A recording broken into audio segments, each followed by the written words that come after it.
The hardest part wasn't when she vanished. It was when I saw that damn photo. 2 weeks before the wedding, she disappeared.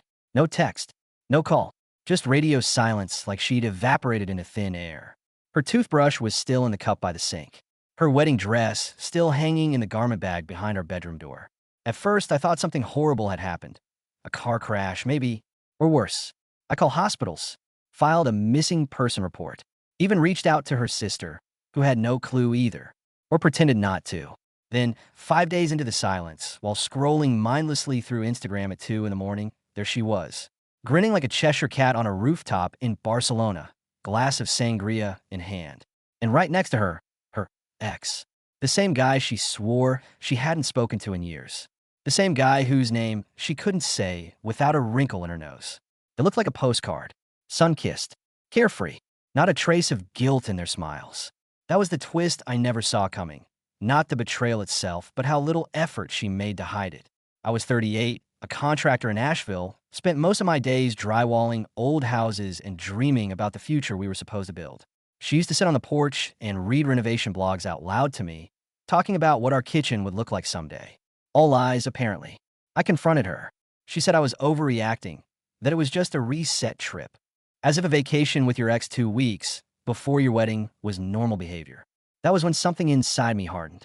I canceled everything. The venue, the caterer, even the custom neon sign that said the Parkers. I packed up her things, left them in the garage, and locked the door behind me. She came back crying 2 days later. I didn't open the door. She made her choice, and I made mine. The first night, without her, felt almost like a dare. As if the silence was challenging me to admit I missed her. But I didn't. Not really. What I missed was the version of her I thought existed. The one who used to curl up next to me after long work days and talk about baby names while we watched reruns of old sitcoms. That woman? She hadn't been around in months. Instead, I lay in bed with the echo of her betrayal ringing louder than any memory. Every time I closed my eyes, I saw that smug grin on her face from the photo. The way her head tilted toward him like she belonged there. People talk a lot about heartbreak like it's loud. Yelling, sobbing, crashing plates. Mine was quiet. It settled in the back of my throat like smoke. I kept going through the motions. Made coffee. Took calls. Showed up at a job site on Marymount Avenue to install drywall, like my world hadn't collapsed. I didn't tell anyone. Not first. Not even my sister, who called 3 days after everything went down, asking if she should still keep her flight for the wedding. I just told her to cancel it, and said plans had changed. She didn't ask more. Maybe because she heard something in my voice she knew not to push against. Her things stayed in the garage untouched. A pile of boxes and suitcases, mocking me every time I walked past. At one point, I considered burning it all, but I didn't. I'm not that kind of man. Instead, I taped a note to the top box that read, "Take your lies with you." The day she finally picked them up, I wasn't home. On purpose. I watched the doorbell cam footage later that night. Her standing there in silence, reading the note. No tears this time, just a long, blank stare. She left without knocking. People imagine heartbreak as a clean break, a plate shattering against the wall, or a slammed door echoing through an empty hallway. But that's not what it was for me. Mine was quieter, like a slow leak behind the drywall, warping everything until one day it all caves in.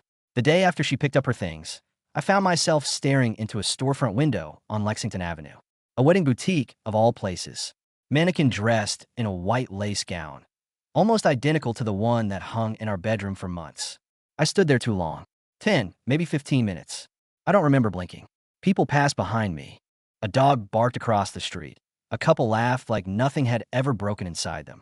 And I stood still, like I was trying to remember who I was supposed to be before I became the guy she walked away from. That morning I told myself I was fine. Strong even. Told myself I was lucky she left before we signed the papers, before we shared a name. But it didn't feel like luck. It felt like failure. Like I'd spent years building a house on sand and pretending I didn't feel it shifting beneath me. I started noticing the silence in a new way.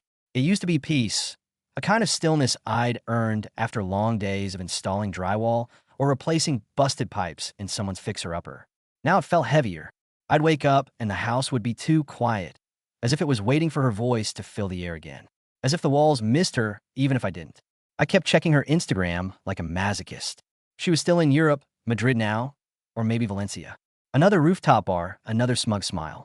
The ex still glued to her side like some prize she'd reclaimed. They looked like the couple she always pretended we were. All coordinated outfits and inside jokes. I stared at one photo too long and felt something like nausea rise in my throat. Not jealousy. Not anymore. It was more like embarrassment. That I'd been so wrong about who she was. Sunday came, and I needed to get out of the house. I ended up at the flea market just outside town. The kind of place with rusted signs and mismatched furniture, where vendors sell memories they no longer want. I wasn't looking for anything. I just needed the noise, the distraction, something real. That's when I saw it, an old Polaroid camera, beat up but intact. $5. I picked it up, turned it over in my hands. The thing was heavier than I remembered. Maybe it didn't even work, but I bought it anyway.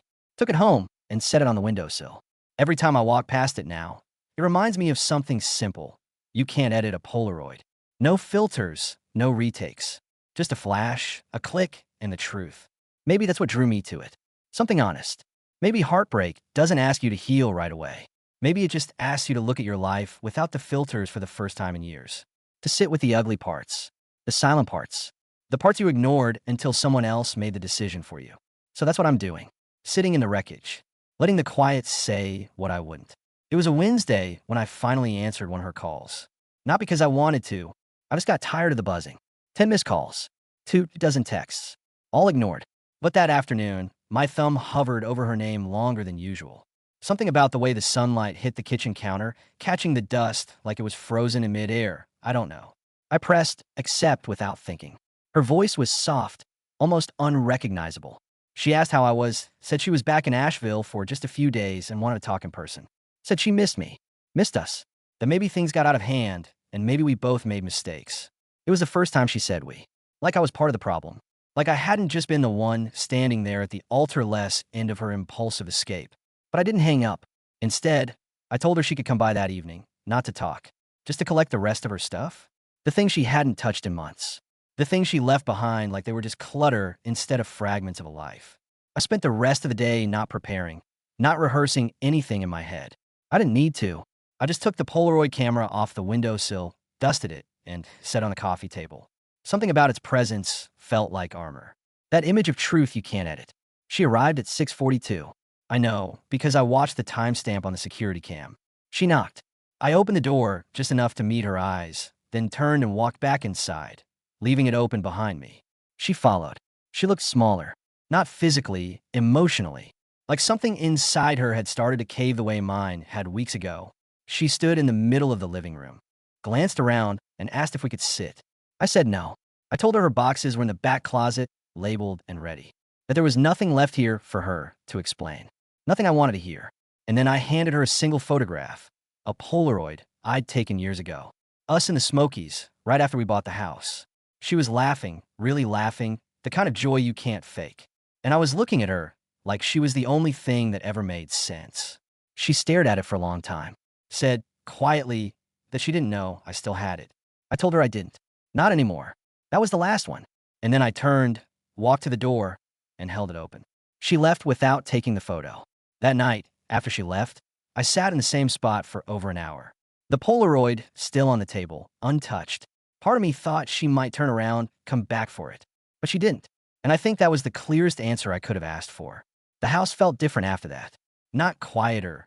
It had already been quiet, but emptier in a way that couldn't be filled with sound.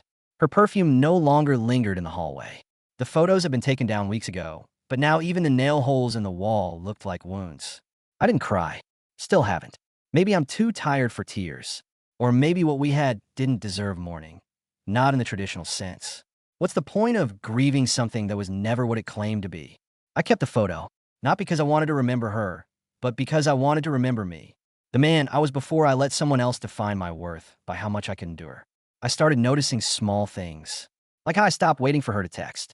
How I didn't flinch when I heard her name in conversation. How I didn't feel the urge to defend her when people asked what happened. I just said she left, and that was enough. A friend from work, Dan, invited me out for a beer that weekend. I almost said no, but then I thought about how long I'd been sitting with my grief like it was some sacred ritual. So I went. We didn't talk about her.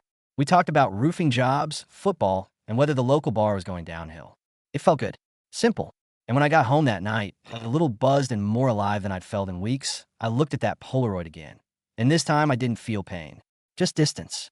And sometimes that's the first sign you're moving on. A week after she picked up her last box, I found the ring. Not hers, mine. The one I was going to wear. Simple platinum band. No engraving.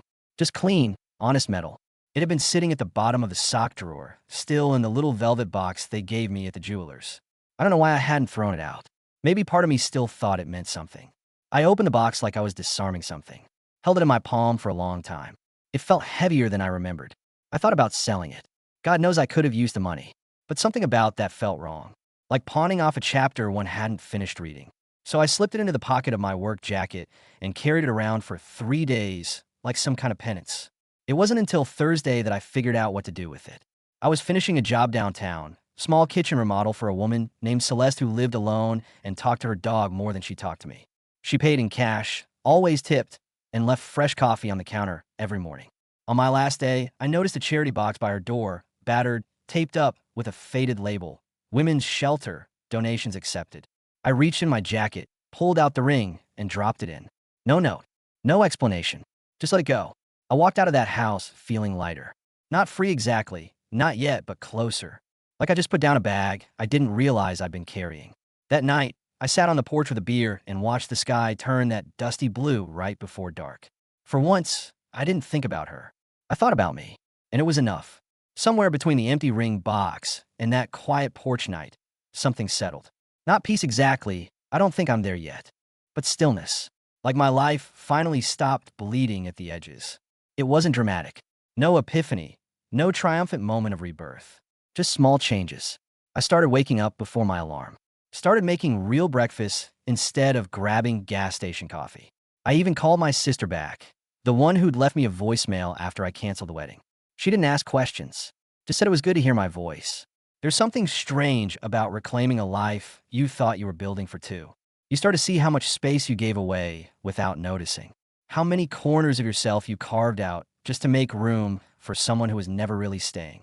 I took down the wedding calendar from the fridge. The dates were still circled in red. Fittings, rehearsal dinner, final payment deadlines. I looked at it for a long time before peeling it off and tossing it in the trash. Not angrily, just done. That weekend, I drove out to Black Balsam Knob, a place we once hiked together. But this time I went alone. No expectations. No shared playlist in the car. Just me, the sound of gravel under tires, and the hum of my own breath. At the summit, I sat on a flat rock and watched the ridgeline fade into the clouds. No one else was around. For the first time in months, I didn't feel like something was missing. I just felt present. I didn't take a photo. Didn't post it anywhere.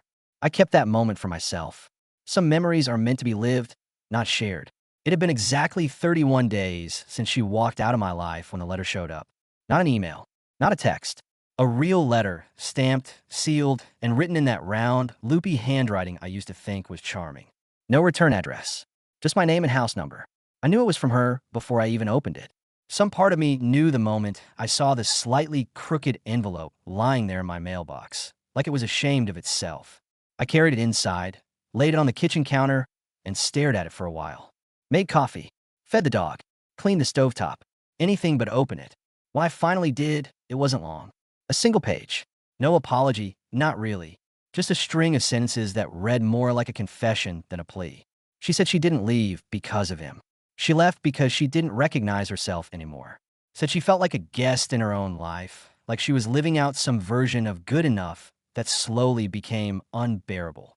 She wrote that I was kind, steady, good, and that made it worse. Because with me, she couldn't blame anyone but herself for not being happy. I read it twice. The first time, I felt nothing. The second time, I felt something uglier than anger, pity. Not for her, for the man I used to be. The one who twisted himself into knots trying to be enough. The one who thought love meant endurance, not reciprocity. I folded the letter back up and slipped it into the drawer with the takeout menus.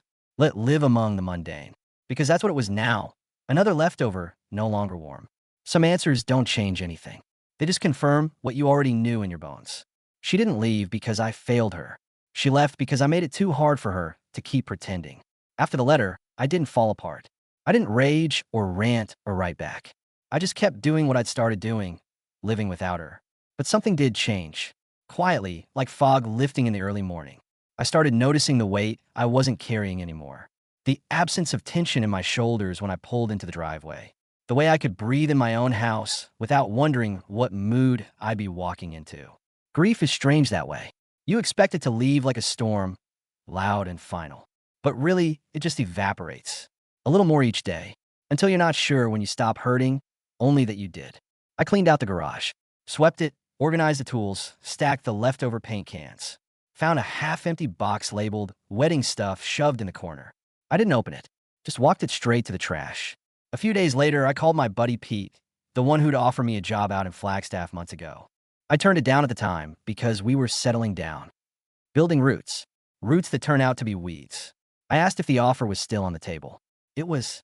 We talked details, housing, start date. It didn't feel impulsive. It felt overdue.